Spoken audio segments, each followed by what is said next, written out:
जी वाराणसी से। श्री हरिवंश, राधे राधे महाराज जी। महाराज जी आपके चरणों में कोटि कोटि प्रणाम। गुरुदेव, एक सफल व्यक्ति की परिभाषा क्या है? क्या केवल धन, पद, घर और गाड़ी ही सफलता के मापदंड है? क्या सफलता का मतलब सिर्फ आर्थिक? अभी उत्तर दिया जो हम ये उत्तर दिया कि हम कहा करते हैं सबको, यहां से आपका उत्तर है कि आप अपने कर्तव्य का पालन करो। जैसे आप किसी के भाई हो, किसी के पुत्र हो, किसी के पति हो सकते हो, तो ये विविध जो धर्म है, लोक धर्म, इनका सही ढंग से पालन करो। और फिर आप किसान हो या व्यापारी हो या नौकरी करते हो या कोई पदाधिकारी हो, आप अपने पद का सत्य भाव से भगवान को साक्षी करके ठीक निर्णय करो। कोई धोखेबाजी ना हो, कोई उसमें अधर्माचरण न हो। अपने पद का सही प्रयोग, अपने कर्तव्य का सही प्रयोग करो। और राधा राधा कृष्ण कृष्ण जो नाम प्रिय लगे हो जपो। यही सफल व्यक्ति का स्वरूप है।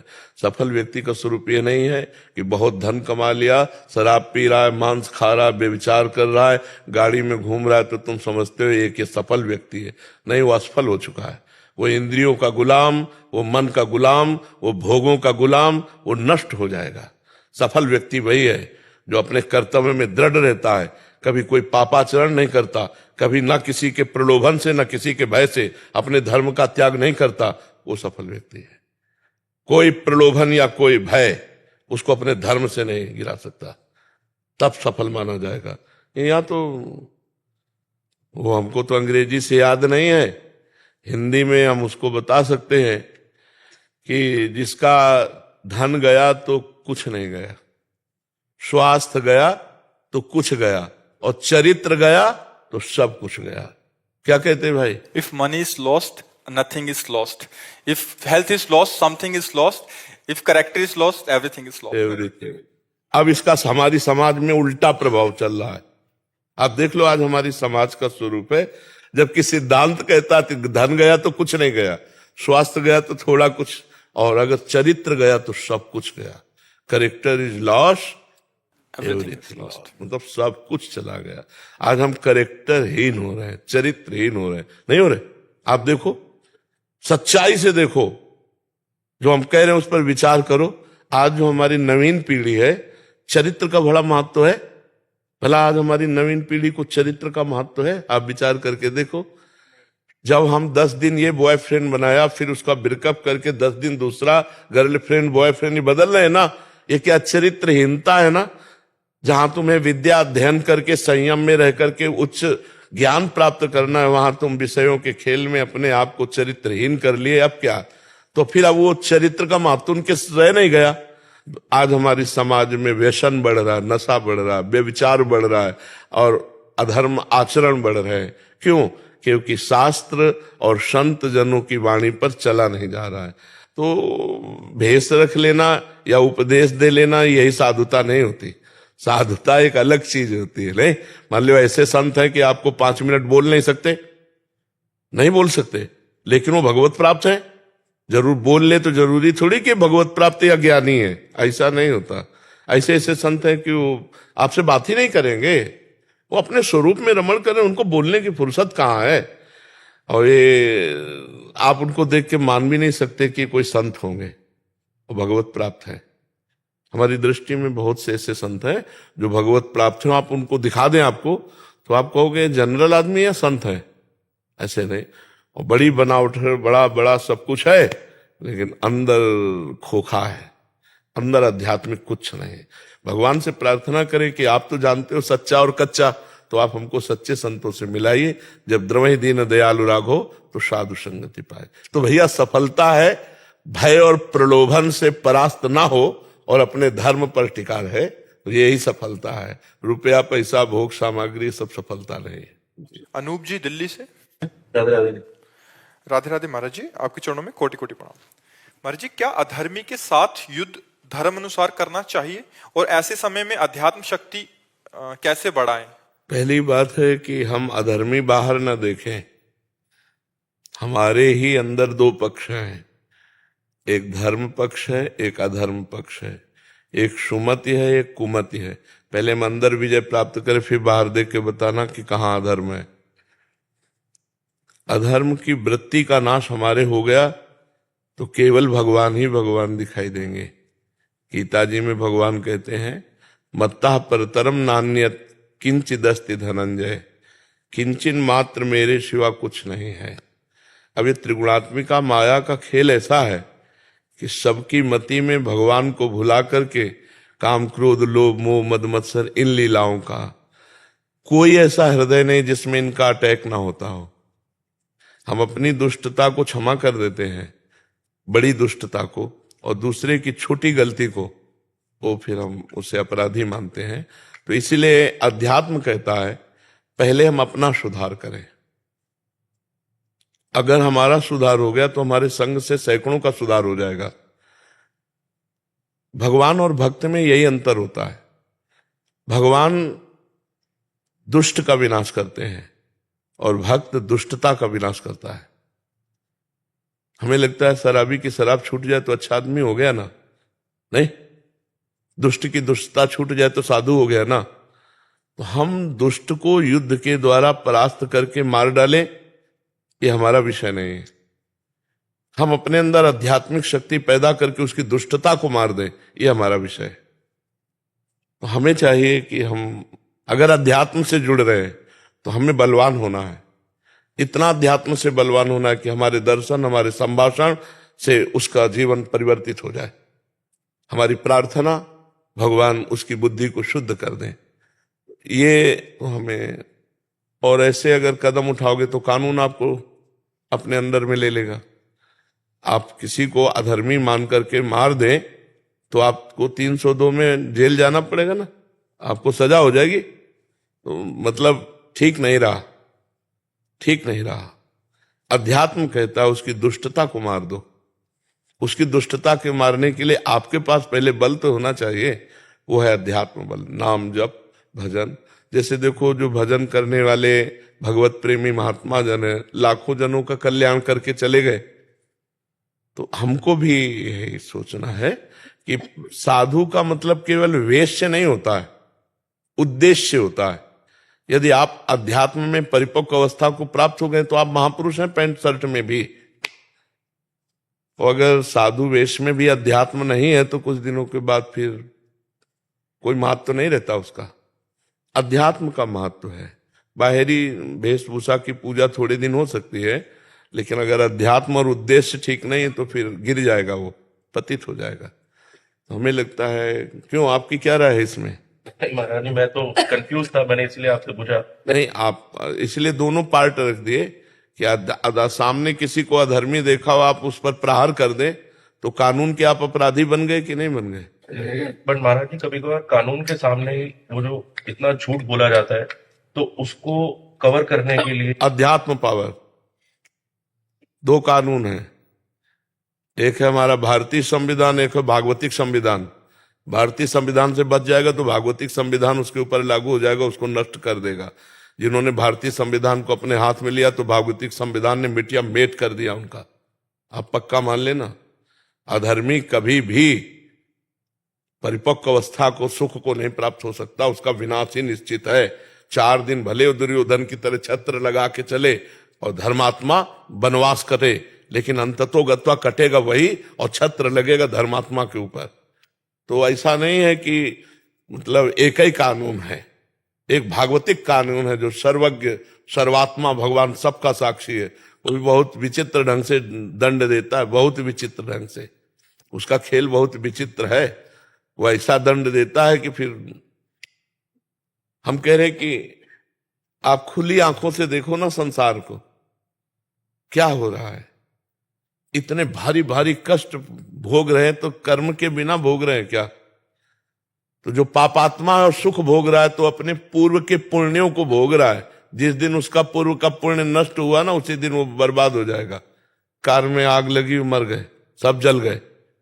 इतने लोग, ऐसा उसी का विधान है, कोई नहीं जानता।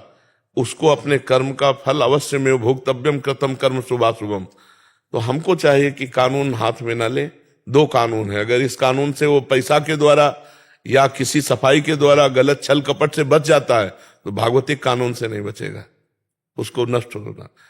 एक समय आता है जब पुण्य साथ देता हो, हम पाप करते हैं, और जब इस पुण्य को समाप्त कर लेते हैं हम, और पूर्व का पाप और वर्तमान का पाप मिलेगा, तो भाई उसे कोई नहीं बचा सकता। यहाँ का कानून अगर चूक कर देगा तो वहां का कानून चूक नहीं करेगा। तो हमें लगता है अधर्म तो अंततो गत्वा नष्ट ही होगा। तो हमको विश्वास रखना चाहिए भागवतिक कानून पर, अपने भारतीय कानून पर हमें विश्वास है। जब हमारा विश्वास है तो इधर चूक होगी तो भागवतिक कानून लागू हो जाएगा। हमें अपने अध्यात्म को पुष्ट करना है, अपने को बचाना है और उसकी दुष्टता को नष्ट करना है, दुष्ट को नहीं। ये सिद्धांत अध्यात्म का हम आपको बता रहे हैं। महाराज जी, इस टाइम पे जब नाम जप करते हैं तो बहुत नेगेटिव थॉट्स माइंड में आते हाँ, तो यही तो है अधर्म। जो हमारे अंदर बैठा हुआ है वो हमारे सामने आ रहा है। जैसे एक तालाब है, कुछ नहीं दिखाई दे रहा, लेकिन एक हाथी घुसे उसमें, तो आप देखो कछुआ और मेढक वो सब निकल के भागने लगेंगे ना। तो महाबली जब नाम अंदर प्रवेश करता है तो हमारे हृदय में जो छुपे हुए काम क्रोध के, तो वो सामने नजर आने लगते हैं, गंदी बातें सब ऐसे, तो वो नष्ट हो रही हैं। आप नाम जप करते रहिए। जैसे आपके मोबाइल में कोई मैसेज है पुराना और डिलीट करना तो सामने आएगा ना, तो आप उसको डिलीट करेंगे। अब वही मैसेज 1,00,000 बार किया गया हो 10 साल में तो 1,00,000 आएगा ना आपको। तो ऐसे ही अनेकों जन्मों में हमारे द्वारा पापाचरण काम क्रोध आदि के द्वारा हुए हैं। तो लगता है कि यार वही बात बार बार आ रही है, ऐसा लगता है ना, वही गंदी बात, वही काम, वही क्रोध, वही बात। मतलब नाम काम नहीं कर रहा क्या? नहीं, नाम काम कर रहा है। एक एक मैसेज डिलीट होगा। धीरे धीरे धीरे धीरे मन जब निर्मल हो जाएगा तो निर्मल जनमन सो मोहि पावा, भगवान के निर्मल जनमन सो मोहि पावा, वो भगवान को प्राप्त हो जाता है। तो नाम जप करते रहो और दूसरों के लिए प्रार्थना करो कि भगवान इसकी बुद्धि शुद्ध कर दो। अगर शुद्ध कर दोगे तो इसकी दुष्टता का नाश हो जाएगी, अच्छा आदमी बन जाएगा, हमारे भारत के समाज के काम में आ जाएगा। और जो नहीं सुधरते हैं तो उनके लिए फिर भगवान व्यवस्था कर देते हैं, बड़ी व्यवस्था है। देखो जेल भरी है, जो जेल भरी तो यही व्यवस्था है। भगवान कहीं ना कहीं से वो बहुत बहुत खिलाड़ी हैं, बहुत बड़े खिलाड़ी हैं, जिनको कोई नहीं दबा सका ना, ऐसे टमाटर की तरह रोड में पिस गए। वो 1 मिनट में ऐसा खेल खेल देता है कि बस इसलिए भगवद आश्रित रहो। दूसरों को दुख पहुंचाने की बात मत सोचो, दूसरों के पहुंचाए हुए दुख को सह लो और उसका मंगल मना दो। भगवान इसकी बुद्धि शुद्ध करो, इसका भला करो, तो तुम्हारा भला हो जाएगा, तुम्हारा मंगल हो जाएगा। हमारा अध्यात्म तो यही कहता है। अध्यात्म कहता है एक थप्पड़ मारा तो चुपचाप सह जाओ और उसका मंगल मनाओ। अब ये बात जीवन मुक्त होने के लिए। अब इसमें कह दे यार कैसे सह जाए, तो एक थप्पड़ तुम सह गए, तुम्हारा भारी पाप नष्ट हो गया, और उसने एक थप्पड़ मारा, उसको भारी पाप लगा, अब वो तो बोझा में दबेगा और आप मुक्त हो जाओगे। तो ये अध्यात्म के रहस्य को समझना थोड़ा कठिन होगा, समझ जाए तो बहुत जल्दी निकल जाए। ठीक है ना? राखी जी राजस्थान से। राधे राधे। राधे राधे महाराज जी। महाराज जी, जब भक्ति से मिली सफलता या खुशियों के कारण मन कभी कभी खुद को सही और दूसरों को गलत मानने लगता है और भक्ति में अहंकार और या व्यक्तित्व। इसे सफलता नहीं कहते, ये भक्ति की सफलता नहीं है, ये क्रिया के अहंकार जनित, शुभ क्रिया के अहंकार जनित परिणाम है। जो हम अहम से होकर शुभ क्रिया करते हैं, उसका जब अनुकूल फल आता है, चाहे आंतरिक आनंद हो चाहे बाहरी कोई वस्तु भोग हो। आंतरिक आनंद का मतलब भगवदानंद नहीं है, आनंद कोश है। विज्ञान में कोश, अन्न में कोश, मनो में कोश, प्राण में कोश, आनंद में कोश, ये 5 कोश है अंदर। अब जीव को ज्ञान तो है नहीं, तो हम जो शुभ कर्म करते हैं एक हर्ष होता है। जैसे एक गरीब आदमी को एक भैंस मिल जाए 20 लीटर दूध देने वाली, वो हर्षित हुआ ना, और इसके बाद अगले दिन बीमार हुई, मर गई, वो रो रहा पूरा परिवार बैठ के। ये हर्ष और शोक कर्म के परिणाम स्वरूप आते जाते रहते हैं। भगवदानंद जब आएगा तो सब में भगवान की तरफ भाव करके झुकना आएगा, दोष दर्शन नहीं। जब भक्ति का फल जागृत होगा तो जब डाल में फल लगता है तो झुकता है ना, तो तृणादपि सुनीचेन, तृण से भी अपने को नीच मानने लगेगा। तो दूसरों में दोष दर्शन अहंकार का लक्षण होता है। जैसे अपने में गुणाभिमान कि मैं तो अच्छा हूं और ये गलत है, ये अहंकार का लक्षण है, भक्ति का लक्षण नहीं। भक्ति का लक्षण क्या है? दूसरे में भगवत भाव, अपने में नीच भाव। हनुमान जी महाराज कितने महान भक्त है, और विभीषण जी से क्या कह रहे हैं? असमय अधम सखा सुनो, मोहू पर रघुवीर, मैं अधम हूं। कहां महाभागवत भगवान शंकर के अवतार से हनुमान जी कह रहे मैं अधम हूं, और हम अपने को गुणवान समझ रहे हैं।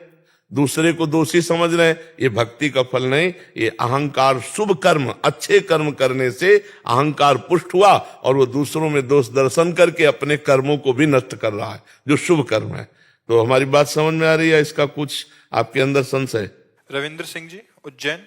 राधे राधे जी। राधे राधे महाराज जी। महाराज जी, भगवत गीता के अनुसार कर्तव्य कर्म को यज्ञ के समान बताया है। महाराज जी, ऐसे कौन से कर्तव्य कर्म है जो यज्ञ के समान है? जैसे आप हो तो आप किसी के भाई हो, किसी के पुत्र हो, किसी के पति भी हो सकते हो, तो आपके कर्तव्य कर्म है कि अपनी पत्नी में भगवत भाव करके उसकी की हुई प्रतिकूलता को सह जाओ और उसको अनुकूलता प्रदान करो। अपने माता पिता में भगवान की भावना करके उनकी दी हुई गाली, उनकी प्रतिकूलता को सह जाओ और उनकी सेवा कर ले जाओ। अपने जो सगे संबंधी हैं उनकी दी हुई प्रतिकूलता को सह जाओ और समान। यह है कर्तव्य का पालन। इसके बाद अपने परिवार को जिलाने के लिए हम कोई नौकरी करते हैं, कोई व्यापार करते हैं, कोई किसानी करते हैं, वो है हमारा कर्तव्य। उसका हम ठीक से पालन करें।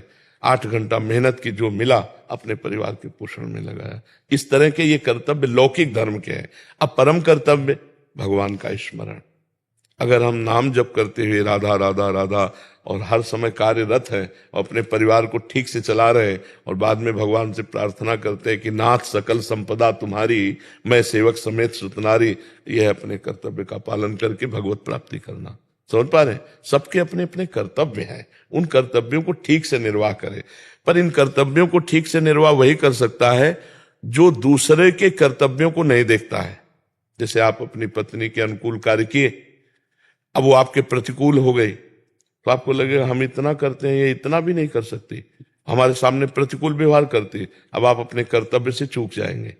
जब आपके साथ वो प्रतिकूल व्यवहार करे तब आपको सोचना अब मेरा क्या कर्तव्य है। अब इसको वैसे ही हमें संभालना है जैसे भगवान ने हमें पानी ग्रहण करते समय वचन दिलाया कि मैं तुम्हारे आजीवन तुम्हारा साथ निर्वाह करूंगा। तो चलो थोड़ी देर तू नाराज है, मैं ऐसे चला जाता हूं, फिर बाद में आकर के समझाता हूं। प्यार का मतलब ये नहीं होता है कि सामने वाले से अनुकूलता चाहना प्यार नहीं होता। सामने वाले को अनुकूलता देना और उसकी प्रतिकूलता को सह जाना, इसे प्यार कहते हैं। तो वही प्यार माता पिता, रिश्ते नाते, भाई बंधु सब में हम करें और वो भगवान को समर्पित कर दें, नाम जप करें, यही परम कर्तव्य है। समझ पा रहे हो आप? अर्पित बंसल जी, मथुरा से। महाराज जी, आपके चरणों में कोटि कोटि प्रणाम। महाराज जी, आपकी कृपा से दास को भौतिक विज्ञान अध्यापन का कार्य मिला है। भौतिक चराचर की हर वस्तु नियम सिद्धांत में भगवत चमत्कार दिखाई देता है, जो शिक्षण के दौरान चित्त को आनंदित करता है, जिससे भजन में श्री जी कृपा से बल मिलता है। गुरुदेव, आजकल कक्षाओं में बच्चे शिक्षकों गुरुओं की अवज्ञा अनादर करते हैं। शारीरिक दंड निषेध है, उन्हें कई कई घंटे समझाने का भी कोई प्रभाव नहीं पड़ता। गुरुदेव, इस स्थिति में उनके भविष्य की चिंता होती है। गुरुदेव, हमको भी होती है, क्योंकि आजकल के बच्चों का चरित्रहीनता की तरफ ज्यादा पदार्पण हो रहा है और व्यसन की तरफ, उद्दंडता की तरफ। तो शास्त्र या साधु महात्मा, इनकी तरफ उनकी श्रद्धा होना बड़ा कठिन है। जब माता पिता के आचरण पवित्र होते हैं और बालकों को सद शिक्षा दी जाती है, तो फिर आगे चल करके वो, अब जैसे हम लोग स्कूल जाते थे तो अपने ऐसे चरण छूना, हाथ जोड़ना, गुरु भाव या ऐसा भाव अब अपने माता पिता को जवाब दे देते हैं। तो कैसे? ये तो अच्छा, अध्यात्म किसी पर असर तभी करता है जब आरत अधिकारी जब पावे, गूढ़ो तत्व न साध दुरावे। श्रद्धा और विश्वास का ये मार्ग है और इसका कहीं भी श्रद्धा विश्वास का लेस नहीं है। जो आधुनिकता की तरफ बढ़ रहे हैं, हमें लगता है कोई बिरला ही ऐसा होगा जिसके परिवार में शराब न पी जाती हो। बहुत मतलब बुद्धि को भ्रष्ट करने वाले ये खान पान आचरण सब बढ़ रहे हैं। तो है तो चिंता का विषय, पर अब कर क्या सकते हैं? जैसे आप भी क्या कर पाएंगे? आप समझा सकते हैं, आप ऐसे कर सकते हैं, पर वो इसका असर हो तो असर तो तब, अब ये भय नहीं है तो दो प्रकार से, या तो प्रेम हो कि अगर हम आज्ञा पालन नहीं करेंगे तो ये नाराज हो जाएंगे, और या भय हो। दो से ही आज्ञा पालन होता है, प्रीति या भय के द्वारा। तो प्रीति है नहीं और भय दिखा नहीं सकते, तो कैसे कैसे फिर मनमानी आचरण है। अब गलत आचरणों के लिए मोबाइल पर्याप्त है, छोटे छोटे बच्चे सर्च करके, तो अब सब उद्दंडता बढ़ती बुद्धि में चली जा रही है। अब इसके लिए अध्यात्म ही शासन कर सकता है। अब अध्यात्म को श्रद्धा और विश्वास चाहिए। अब श्रद्धा विश्वास, अब जैसे एक वैज्ञानिक आए थे तो उन्होंने कहा हमारा विज्ञान प्रमाण मांगता है, जब तक हम प्रगट नहीं देखते तब तक हम मानते नहीं हैं। तो कैसे उनको समझावे कि तुमने मन को देखा है क्या? पर मानते हो ना मन है, तुम हो, लेकिन तुमने अपने को देखा है क्या? तुम शरीर को एक्सरा कर सकते हो, अल्ट्रासाउंड कर सकते हो, सीटी स्कैन कर सकते हो, मन का कर सकते हो क्या? बुद्धि का कर सकते हो, चित्त का कर सकते हो, अहंकार का कर सकते हो, सूक्ष्म शरीर का नहीं कर सकते। फिर कारण शरीर है और फिर इसके बाद आत्मा है। तो आप आत्मा है, लेकिन आपने देखा नहीं, फिर भी मान रहे ना। तो जब तक श्रद्धा और विश्वास नहीं, तो तर्क के द्वारा भगवान को नहीं जाना जा सकता। और जब तक भगवान में चित्त नहीं जुड़ेगा तब तक बुद्धि शुद्ध नहीं होगी। अब हम लोग जब प्रातः काल उठते थे तो माता पिता ने सिखाया धरती माता के पैर छुओ, कराग्रे वस्ते लक्ष्मी, अब भी याद है, कर मध्य सरस्वती कर मूल्य प्रमाद कराग, और फिर उठो सबके पैर छुओ। और अगर पैर छूने में चूक हो जाती थी तो माता जी कहती थी भगवान छूते थे, प्रातः काल उठ के रघुनाथा, मात पिता गुरु नामय माथा, तुम भगवान से बढ़कर हो, चलो सबके जाओ, फिर गलती मानो छुओ। तो वो संस्कार जो बचपन में दिए जाते हैं, तो वही कभी मतलब गुरुजनों का विरोध करने की वृत्ति ही नहीं आ सकती। पर अब छोटे छोटे बच्चे हैं, इतने मतलब उनकी बुद्धि तीव्र है, पवित्र नहीं है, इतनी तीव्र है कि पूछो मत। अगर वो पवित्र हो जाए तो बहुत काम में आ जाए। और इतने छोटे छोटे बच्चे दुनिया की बात सर्च कर लेते हैं, तो बुद्धि तो है तीव्र, लेकिन वो अपवित्र बुद्धि है।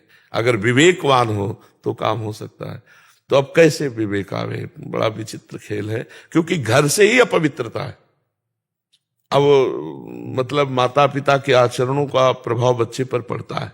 देखो, संस्कारों का प्रभाव पड़ता है। हमारे शास्त्र कहते हैं जिस समय बच्चा गर्भ में आ जाए उस समय माता पिता को ब्रह्मचर्य रहना चाहिए, नहीं उसमें विशेष विशेष कमियां जागृत हो जाएंगी। कौन मानता है? जब बच्चा गर्भ में हो तो भागवतिक संस्कार डालने के लिए व्रत उपवास करते हुए, नाम जप करते हुए, पौष्टिक, फिर आगे चलकर पौष्टिक पदार्थ पाते हुए उसकी एक संस्कार वृत्ति बच्चे के संस्कार के विषय में कौन जागृत है?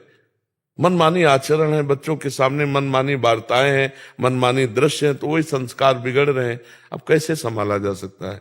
हमको भी पीड़ा है, हमारे समाज की जो पतन की तरफ वृत्ति जा रही। हम रोज कहते हैं ये girlfriend boyfriend live in relation, ये हस्तमैथुन, ये विविध प्रकार की जो दुराचार प्रवृत्तियां बढ़ रही हैं, ये समाज को मतलब किस गर्त में ले जाएंगी।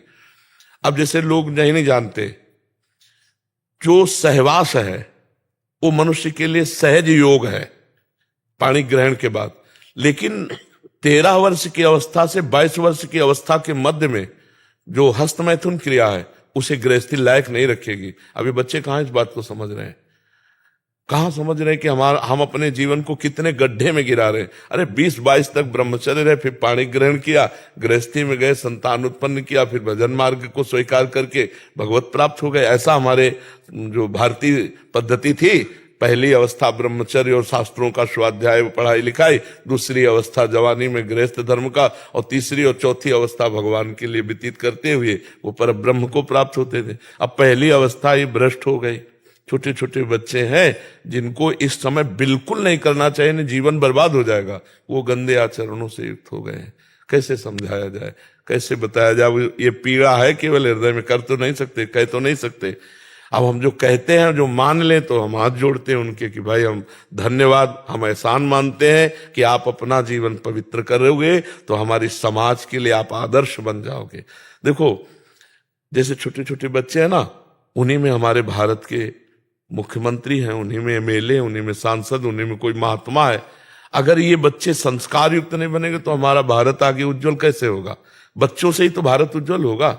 जो पढ़े लिखे जितने प्रवीण उतने हमारे राष्ट्र सेवा में आएंगे। तो अब ये मास्टर जन शिक्षा दें और बच्चे उनको समझे श्रद्धा पूर्वक, तो फिर आगे बढ़ सकते हैं। तो अब ऐसी फिल्में आ गई भाई, ऐसे डॉक्टर लोग सलाह देते हैं कि आप सुखी रहोगे ऐसी गंदी क्रियाएं करने से। तो ये बहुत बड़ा वायरस है, बहुत बच्चों में फैल रहा है। जो हस्त क्रिया है इससे बहुत हानि हो रही हो, कुछ समझ नहीं रहा कोई। अब थोड़ी देर के लिए उसको लगता है कि सुख बका, जीवन नष्ट हो रहा है। नस नाड़ियां घर्षण क्रिया से गृहस्थी की योग्य नहीं रह जाती। अब इन बातों को कैसे समाज को समझाए? अब ये बातें कहने में भी गंदी लगती हैं, पर इस विषय की चर्चा ना हो तो कैसे सुधार होगा? ये वो विषय है जो पूरी जिंदगी बर्बाद कर सकता है। कई ऐसे बच्चे सामने आए जो सुसाइड करने की बात मन में सोचे, इसी के कारण डिप्रेशन में पहुंच गए। तो ये चीजें हमें लगता है कि माता पिता को भी समझाना चाहिए, मित्रों को भी समझना चाहिए, अध्यापक को भी समझाना चाहिए।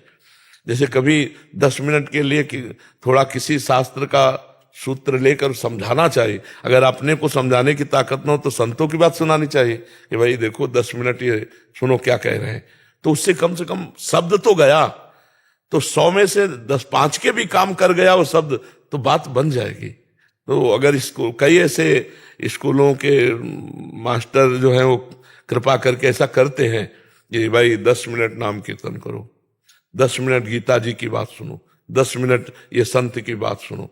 तो उससे हमने देखा कि जैसे सुबह हम आते हैं ना, तो कभी कभी पूरा बैच का बैच स्कूलों का बच्चों को होता है, तो बड़ी नम्रता, बड़ी सभ्यता, बड़ी, तो ये जो ऐसे खड़े हैं रात्रि में, ये संस्कार उनके बन रहे हैं।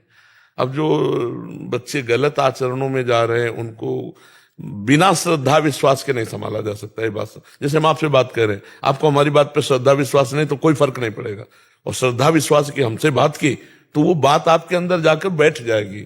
श्रद्धा विश्वास के बिना संतों की वाणी या गुरुजनों की वाणी वो प्रभाव नहीं डाल सकती। उन्हें ज्ञान ही प्राप्त नहीं होगा, वो जो शिक्षण का ज्ञान, हाँ, तो वो आगे भी उसमें। देखो हमारे शास्त्र कहते हैं विद्या विनयम ददाति, विद्या ऐसे बना देती विनय। और आप देखो विद्या प्राप्त बालक उद्दंड है, मतलब आप समाज में देखो कैसी उद्दंडता, विद्या प्राप्त किए हुए उद्दंडता है। तो पढ़े हैं, डिग्री है, लेकिन विनय नहीं, तो इसका मतलब अविद्या ही हाथ लगी, विद्या तो लगी नहीं। विद्या में बड़ी गंभीरता, सुशीलता, सौम्यता, ये सब सात्विक लक्षण आते हैं। तो बिना भगवान से जुड़े, बिना अध्यात्म से जुड़े, हमें तो लगता है ऐसे सद्गुण आना मुश्किल है। कलयुग का तांडव है, तांडव चल रहा है। मतलब सोच के भय लगता है कि ऐसा आगे क्या होगा कि बच्चा बच्ची तुम्हारे द्वारा पोषित होने चाहिए। यार हमारी समाज में ये राक्षसी बुद्धि कहां से आ गई? अपने बच्चों को तो राक्षस भी पवित्र रखते हैं, अपने बच्चे बच्चियों का यदि शोषण करोगे तो यार राक्षस से भी गिरे, मतलब। तो ये सोच क्यों आई? क्योंकि भजन नहीं है, भगवान से नहीं जुड़े, शास्त्रों का भय नहीं। अगर भगवान का भय हो तो आप ऐसा कैसे कह सकते हो? हमारे सनातन धर्म में अपनी बेटी के पैर पूजे जाते हैं, पैर नहीं छुए जाते, और यहां तक कि उसे देवी माना जाता है। और तुम कितने राक्षस हो गए कि अपनी बेटी के साथ ऐसा सोच सकते हो? तो ये सोच आई कहां से? भगवान से विमुख होने के कारण, धर्म का भय ना रहने के कारण। तो इसलिए हमें लगता है अध्यात्म से प्रत्येक व्यक्ति को जुड़ना चाहिए और गंदे व्यसनों को छोड़ना चाहिए। जैसे आप मदिरा पी लिए, अब आप घर गए, अब आप कुछ भी कर सकते हैं। कोई ऐसा हो कि भाई इस कंट्रोल में रहे, नहीं तो अगर मदिरा आपको कंट्रोल में कर लिया आपने, तो आप गाली दे सकते हो, आप मार सकते हो, आप गलत आचरण कर सकते हो। इसलिए हम कहते हैं कि जो हमारा शास्त्र निषेध करता है, जैसे शराब पीना है, मांस खाना है, जुआ खेलना है। कितने लोग सुसाइड कर लिए मोबाइल से, वो गेम जुआ खेल करके। कितने लोग हानि को, अब वो एडवर्टाइज आ गई, अब अपने माता पिता की संपत्ति को बच्चे के एक दिन में करोड़ों आ जाएंगे। अरे किसी को दिखा दिया करोड़पति, तुम तो खाकपति हो जाओगे। अब विवेक है नहीं, तो समाज बहुत पतन की तरफ जा रहा है। और इसका सुधार तभी हो सकता है, सच्ची कहते हैं, जब अध्यात्म से जुड़ेगा तब। थोड़ा अध्यात्म से कोई जुड़ा होगा तो आप देखना उसके जीवन में परिवर्तन होगा। अध्यात्म से बिना जुड़े पशुता नहीं जाती। उसको लगता है क्या भगवान, खाना पीना मौज मस्ती करना, जीवन मिला है मौज मस्ती, क्या भगवान? नहीं, मौज मस्ती थोड़े दिन की, इसके बाद क्या होगा? जब कर्मों का फल आएगा तब इसके बाद क्या होगा? भीष्म जी को 6 महीना बाणों की सैया पे पड़ा रहना पड़ा, ये कोई कहानी थोड़ी है। तो अपने को भोग नहीं मिलेंगे जो हम कर्म कर रहे हैं। इसलिए अध्यात्म से जुड़ो। अध्यात्म से जुड़ने में कोई फीस नहीं लगती, और जहां फीस लगती वो अध्यात्म नहीं होता। ध्यान रखना, अध्यात्म में जुड़ने के लिए गरीब अमीर छोटा बड़ा जवान सब कोई आ सकता है, और जहां फीस लगती है वो अध्यात्म नहीं होता। अध्यात्म में फीस नहीं है। अध्यात्म की फीस है आपका मन। आप मन दीजिए, श्रद्धा विश्वास पूर्वक बात मानिए, आपका परम मंगल होगा। सौमेन रॉय जी यूएसए से। राधे राधे गुरु जी। महाराज जी आपके चरणों में कोटि कोटि प्रणाम। महाराज जी जब किसी की ऐसी स्थिति आए, मतलब ब्रह्मबोध की, तो क्या प्रश्न खत्म हो जाते हैं? क्या उसको सब समझ में आ जाता है? प्रभु को पा लिया तो बाकी कुछ जानने की इच्छा नहीं रहती? बिल्कुल। उसको कुछ समझ में आ जाता है या कुछ इच्छा नहीं रहता?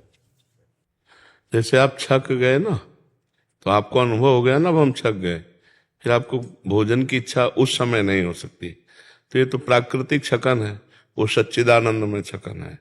जो अपने स्वरूप का बोध हो जाता है तो ब्रह्मभूता प्रसन्नात्मा न शोचति न कांक्षति समः सर्वेषु भूतेषु मद भक्तिम लभते पराम। अखंड प्रसन्नता, पूर्ण निष्कामता, न कोई शोक न कोई सोच न कोई चाह, वो एक अलौकिक अनुभव गम्य है ना। उसे वाणी के द्वारा हम नहीं बता सकते या कोई नहीं बता सकता। अनिर्वचनीयम प्रेम स्वरूपम, वाणी के द्वारा उसका वर्णन नहीं हो सकता। आनंद का वर्णन तो वाणी के द्वारा विषयानंद का भी नहीं हो सकता। भगवदानंद की तो बात जाने दो।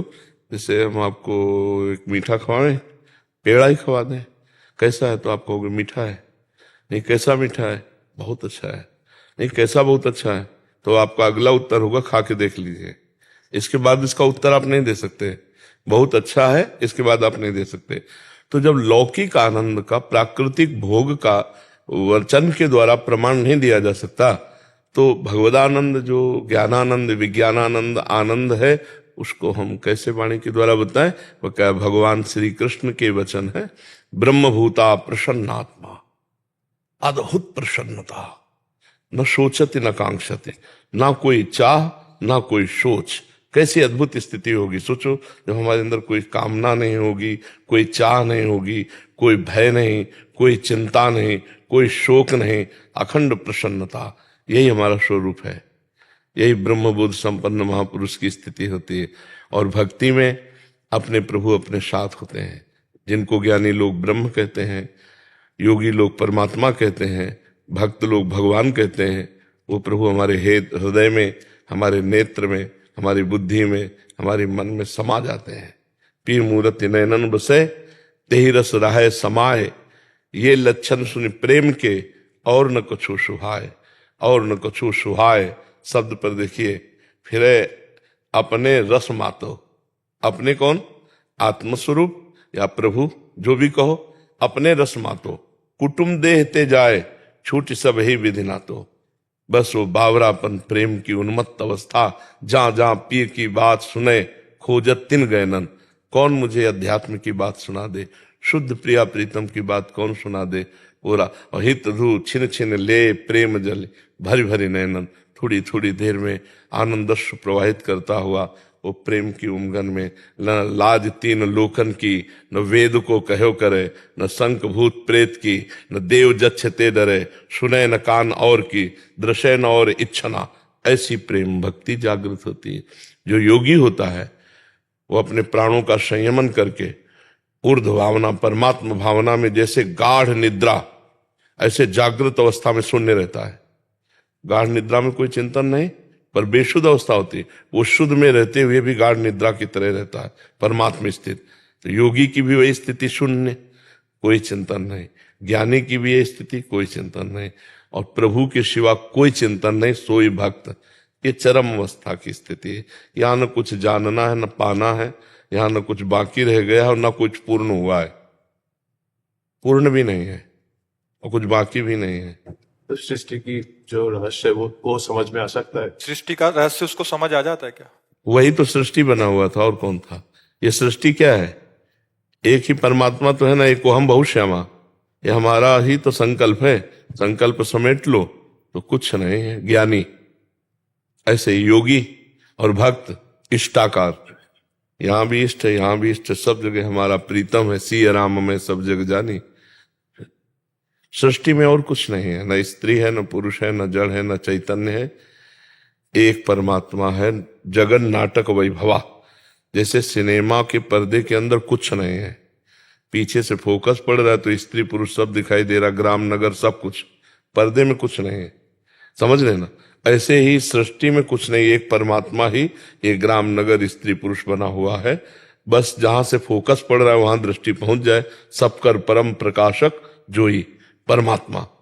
अब ये कैसे समझ में आएगा? हमारी बहिर्मुख दृष्टि की स्त्री नहीं है, पुरुष नहीं है, नहीं, ये तो पोशाक है।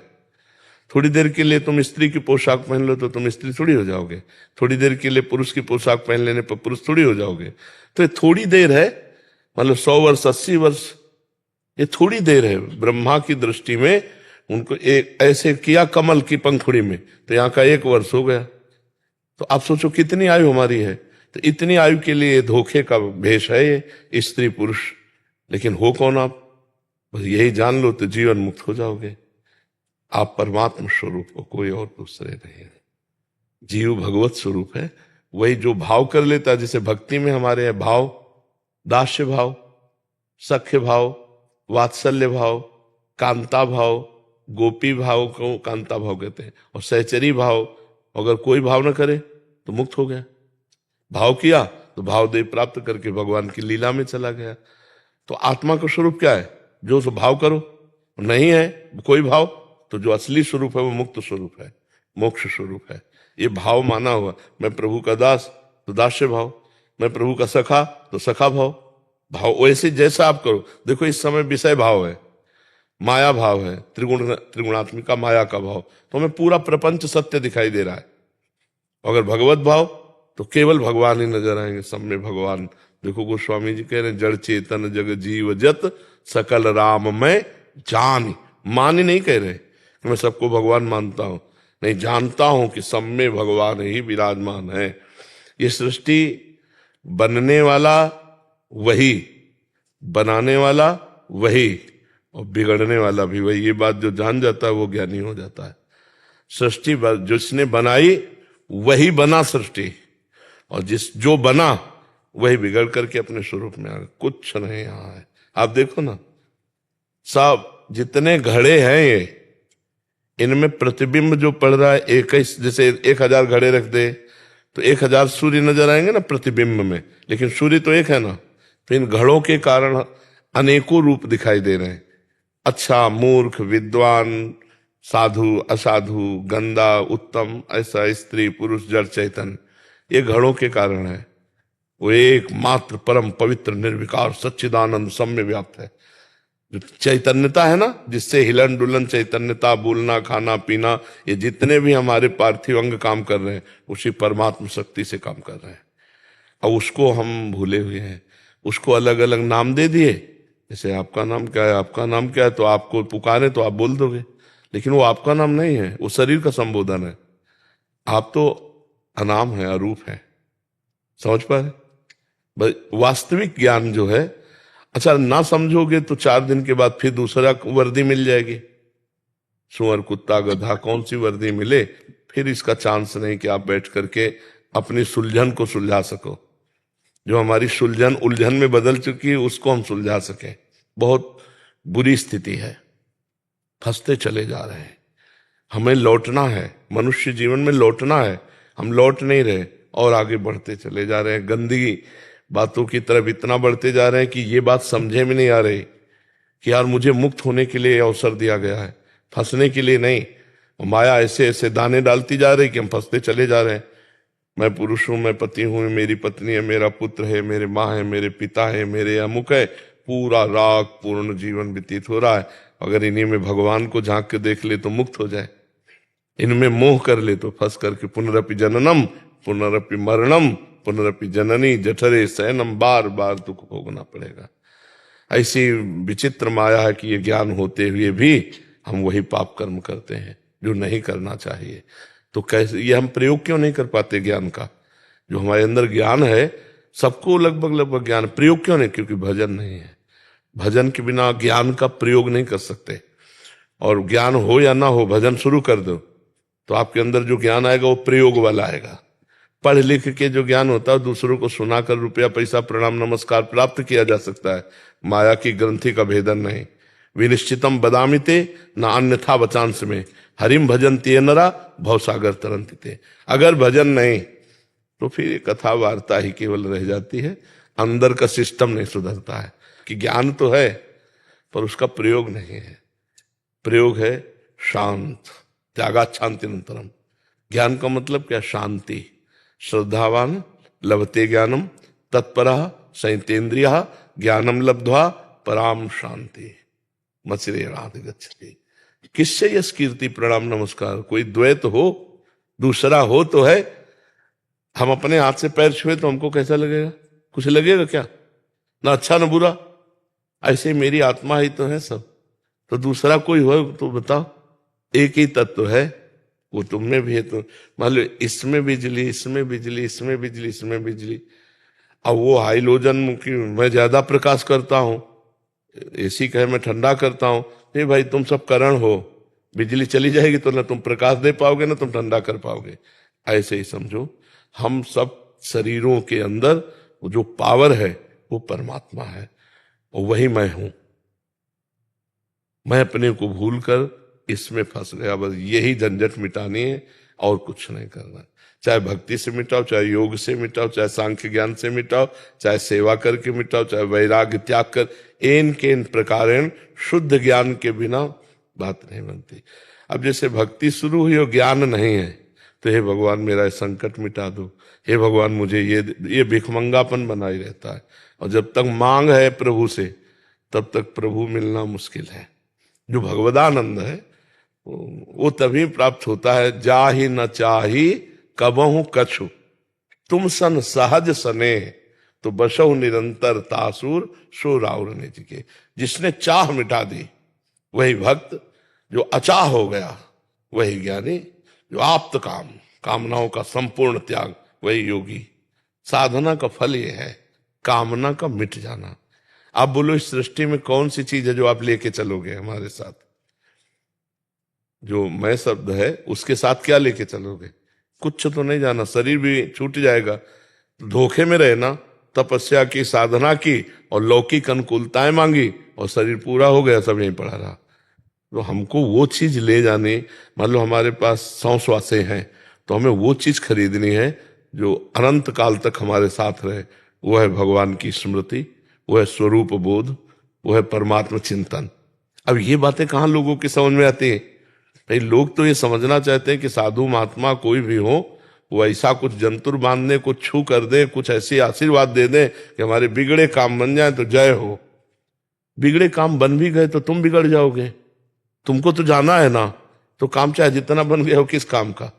हम कह रहे 1 किलोमीटर में तुम्हारा मकान बना हो, भारत के सारे सुख तुम्हारे पास हो, मरोगे तो है ही है ना। और जब मरोगे तो क्या है, सब लाद के ले जाओगे? नहीं। तो फिर इनमें समय बर्बाद कर दिया, और जिससे बोध होना था, जिससे परमात्मा प्राप्त, वो तो साधन किया नहीं, तो फिर गए ना 84 के चक्कर में। अब ये बात कहाँ समझ में आती है लोगों को? अगर किसी को ऐसा लगता हो कि संतों के हाथ धरने से काम चल जाता है तो हम सबके सर पे हाथ रख दे तुम्हारा काम हो जाए, ऐसा नहीं होता। काम होता है भजन करने से। हम भजन करेंगे और कामनाएं करेंगे तो भगवान उसकी पूर्ति। पक्का समझो, फ्री यहाँ कुछ नहीं है, हम तुमसे स्पष्ट बता रहे हैं। ये ऐसी बाजार यहाँ फ्री कुछ नहीं है। यहाँ जो कुछ तुम्हें चाहिए तो तुम्हें कर्म करना पड़ेगा, या तुम्हारे पास पूर्व का बैंक बैलेंस पुण्य का हो तो मिलेगा, नहीं तो नहीं मिलेगा। अगर पूर्व का बैंक बैलेंस पाप अधिक है और तुम इस समय खूब मेहनत कर रहे हो तो भी नहीं मिलेगा, तुम्हें दुख भोगना पड़ेगा। भाई यही ज्ञान जैसे सृष्टि का हो जाता है ना, वो बड़ा प्रवीण होकर अपने को बचा करके निकल जाता है। तो ये ज्ञान तो केवल संतों से मिलेगा, शास्त्र में आप नहीं पकड़ पाओगे। क्योंकि शास्त्र का अनुभव करके जब वो बोलते हैं हमारी भाषा में सरल, तो हम समझ जाते हैं। शास्त्र भाषा ऐसी है कि जैसे राजा के खजाने को बहुत भूल भुलैया में रखा जाता है। मार्ग वही है पर इतने मार्ग बता दिए गए कि वो आदमी पहुंच नहीं पाएगा जहां खजाना रखा है। तो जो राजा का निजी जन हो जाता है उसको पता होता है कि ये सब भूल भुलैया, सीधा ये मार्ग है। जैसे हम कभी कभी कहते हैं, देखो तुम लोगों को ज्यादा चिंता करने की जरूरत नहीं, तुम अपने कर्तव्य कर्म को भगवान की पूजा समझो, अपने परिवार में भगवान को देखो, नाम जप करो, इसी से भगवत प्राप्ति हो जाएगी। बिल्कुल सरल भाषा में सब शास्त्रों का सार। भगवान को परिवार में पहले देखो, बाहर देखने की जरूरत नहीं, पहले घर में देखो, पहले अपने में देखो, फिर घर में देखो, फिर मोहल्ले में देखो, फिर ग्राम में देखो, फिर प्रदेश में देखो, फिर देश में, फिर विश्व में फैलाओ अपने भावना को, अभी भगवत प्राप्ति हो जाएगी। भगवत प्राप्ति के लिए सही पूछो तो भगवत प्राप्त हो बस यही जानने के लिए है। जो व्यवधान है उनको हटाया जा रहा है। यही व्यवधान राग और द्वेष, अपना और पराया, मैं और तू। माया का स्वरूप क्या है? मैं अरु मोर तोर तय माया, जेहि बस कीन्हे जीव निकाया। मैं, तू, मेरा, तेरा, इसी को मिटा देना। मैं और तू नहीं। जहां मैं और तू है वहां माया है, जहां तू ही तू है वहां भक्ति है, और जहां मैं ही मैं है वहां ज्ञान है। एक पकड़ लो, एक मार्ग में चल लो। समझ पाया? दंडोत दंडोत। ठीक हो? शरीर ठीक है और मन ठीक है? मन नहीं ठीक क्यों? क्या आसान? आप सब इससे भगवत प्राप्ति होना है तब। कह रहा भगवत प्राप्ति करना है मेरे को, हाँ। छोड़ के आगे। हाँ, जीवन का सार तो यही है भाई। ये सच्ची मानिए, प्रदर्शन के द्वारा अर्थ की प्राप्ति और नाम हो सकता है, लेकिन आप भगवान को नहीं जाने तो ये सब व्यर्थ हो जाएगा। मतलब जैसे भजन नहीं किया तो फिर ये नाम कीर्ति कितने दिन रहेगी? संसार कितने दिन याद? रामकृष्ण को याद नहीं करना चाहता तो और किसको याद करेगा? तो बुद्धिमानी तो यही कि लोक यश प्राप्त किया, लोक में अब भगवान की भी प्राप्ति कर लो। हाँ, जीवन का लाभ यही कि जितेंद्रिय होकर और अच्छे महात्मा बनकर भगवान की प्राप्ति कर लो। लोक यश प्राप्त किया, अब परलोक की, जब लोक में अपनी धाक जम गई ना, तो अब परलोक में भी जमाओ, तब तो बात जम पाएगी। नहीं तो आपके पास जो कुछ है सब यहीं का है। यहां से जब चलने की तैयारी आएगी तो आपके पास कुछ नहीं रहेगा। मेरी बात समझ लीजिए ना। ये शरीर रहेगा जिसके द्वारा आपको यश प्राप्त हुआ है, और यश से जो आपको धन मिला वो धन भी नहीं रहेगा, दूसरे लोग उपभोग करेंगे। आपके पास अगर नाम नहीं है भगवान का, भजन नहीं है, तपस्या नहीं है, तो फिर वो बात नहीं बनेगी। तो हमें लगता है आपके ऊपर भगवान की कृपा है जो आप सावधान होना चाहते हो, नहीं तो बहुत बुरी तरह फंस जाते हैं, बहुत बुरी तरह। यश कीर्ति के एक ऐसा जाल होता है, अब उसके नीचे उतर नहीं सकता है। एक लेवल होती है ना, अब जैसे आप उस लेवल में यश में चढ़ गए तो अब उतर नहीं सकते। अब उस लेवल में जीने के लिए अर्थ चाहिए, और अर्थ के लिए अब कुछ भी करना पड़े। फिर आदमी क्या करता है? अपनी लेवल बचाने के लिए, पोजीशन बचाने के लिए कुछ भी करना, बस इसी में जीवन व्यतीत हो जाता है। धीरे धीरे अवस्था कम होती चली जाएगी, वृद्धावस्था, अब शरीर ही भारी पड़ जाएगा। तो हम ये कहते हैं कि नाशवान शरीर है, आज नहीं तो कल धोखा दे जाएगा। तो इसलिए अभी स्वस्थ हो आप, अभी जो चाहो कर सकते हो, तो आराम से भजन में लगो। कमा कर अगर इतना हो गया हो कि आप एक वास खरीद सकते हो, आप खा पी सकते हो, तो भारत में कहीं भी रहो, खूब नाम जप करो। नाम जप से सब मंगल हो जाएगा, धीरे धीरे मन बदल जाएगा। और हम कहते हैं मन बहुत बढ़िया तुम्हारा है, इतने बड़े भोग विलासिता के बीच में रहकर भी तुम्हारे मन में अभी इतनी जगह है कि मैं भगवत प्राप्ति करूं। और भगवान कह रहे हैं भोगैश्वर्य प्रसक्ता नाम तया प्रहत चेतसाम व्यवसायत्मिका बुद्धि समाधो न विधीयते। जो भोग और ईश्वर में फंस जाता है वो कभी ये नहीं सोच पाता कि मैं भगवत प्राप्ति करूं। और आपकी सोच है, इसका मतलब अभी भगवान आपको बचा रहे हैं, तो अभी निकल जाओ। नहीं, जैसे आपका यश व्याप्त है ना, जैसे आपका समाज, तो वो फिर उसी में लगा रहता है। आप निकलो, भगवान की तरफ चलो, ठीक है। और जो सहयोग चाहिए तन से, मन से, वचन से, वो हम आपको सहयोग कर रहे हैं कि आप खूब आनंदित होकर के चलो, ठीक है। जैसे तो वीर महान ऐसे बनो कि माया को परास्त करो, है ले कि सिंह की तरह दहाड़ता हुआ ऐसे। तो अब माया को पछाड़ो, है ले अभी माया के लिए पछाड़ा नहीं, माया के लिए ही तो है। यश कीर्ति रुपया पैसा ये सब माया के लिए पछाड़ा, अब माया को पछाड़ो भगवान के लिए कि अब मुझे भगवान चाहिए, सब छोड़ता हूं, संसार का सब राग छोड़ता हूं। अब तो भी संत भी बनोगे ना तो वीर ही महान बनोगे। नहीं तो आप ये समझो कि भगवान की विशेष कृपा है। पैंट शर्ट में भी संत होता है। संत का मतलब थोड़ी होता है कि हमारी तरह भेष ही धारण कर ले तो संत होता है। नहीं, ऐसे भी संत होता है। आचरण, भगवत चिंतन, उद्देश्य, उसे ही संत कहते हैं।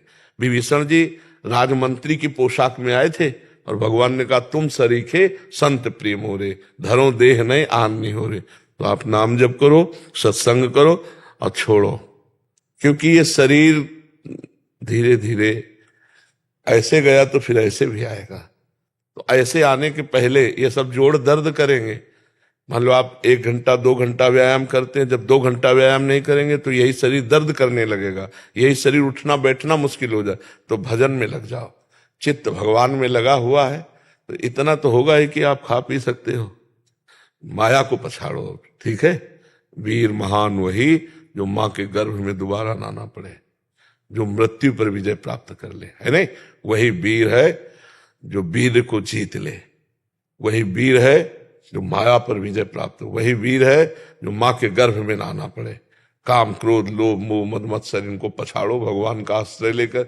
चाहे जितना कोई वीर हो, ये सबको पछाड़े है, इनको जो पछाड़े सो महावीर नहीं। तो इसलिए आगे बढ़ो, भगवान की विशेष कृपा। ये भी मतलब आपका सत्संग सुनते हैं? हाँ तो हम तो अपनाए ही हमारे तो दोस्त ही सब हो। हाँ दोस्त ही है। हाँ नहीं बल है। तुम केवल हनुमान जी महाराज चुपचाप खड़े थे तो अब पूछ रहे थे कौन समुद्र के पार जाए, कोई कहे ऐसा कोई कहे, तो जामवंत ने कहा पवन तने बल पवन समाना, का चुप साधिरा बलवाना, उठ खड़ा हो। तो हनुमान जी एकदम भूधराकार शरीर, बोले क्या करूं, समुद्र को पी जाऊं या लंका उखाड़ करके यहां रख दूं। बोले कुछ चले समुद्र पार करके जाओ, सीता जी खबर लेके आओ। तो वो बल है, हम भगवान के अंश हैं, हम भगवान के बच्चे हैं, हम जो चाहें वो सब कर सकते हैं। बिल्कुल आप निश्चिंत रहो, नाम जप करो। नाम में एक अपार सामर्थ्य है, वो आपको दिशा देगी। क्या नाम जप करें महाराज? क्या जप? जो प्रिय लगे। हमें कहते हैं हम तो, हमारा प्राण प्रिय तो राधा राधा नाम है। आपको राम कृष्ण हरि शिव जो प्रिय लगे वो नाम जप करो। आपको कौन सा प्रिय नाम लगेगा? अभी तक तो राधा राधा जप रहे हैं। हाँ, जो नाम प्रिय लगे उसी को अधिक मात्रा में जपो, बहुत इससे पावर मिलेगा आपको। अब देखो शारीरिक बल अलग चीज है, आध्यात्मिक पावर अलग चीज है। बाहर के वीरों को तो हम गोली से या भुजा से परास्त कर सकते हैं, लेकिन अंदर के वीरों को नहीं। जो अंदर अटैक करते हैं उनके लिए आध्यात्मिक ज्ञान चाहिए और उसके लिए आध्यात्मिक बल चाहिए, वो नाम के द्वारा मिलेगा। जितना नाम जप करोगे आपको खुद महसूस होगा अंदर, ठीक है जी।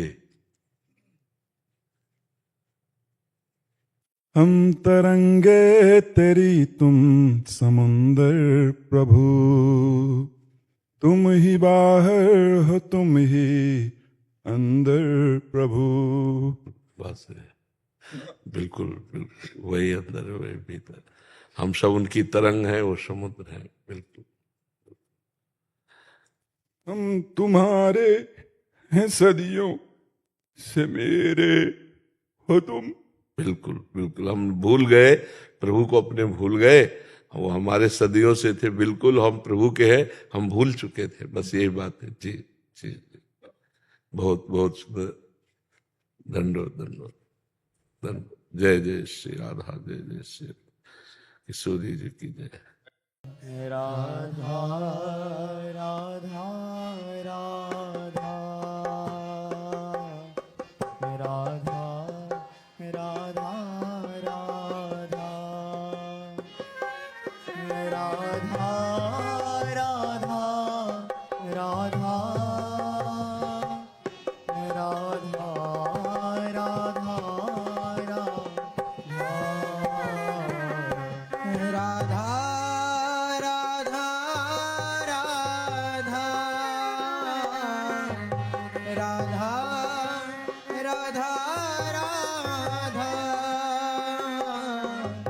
राधा राधा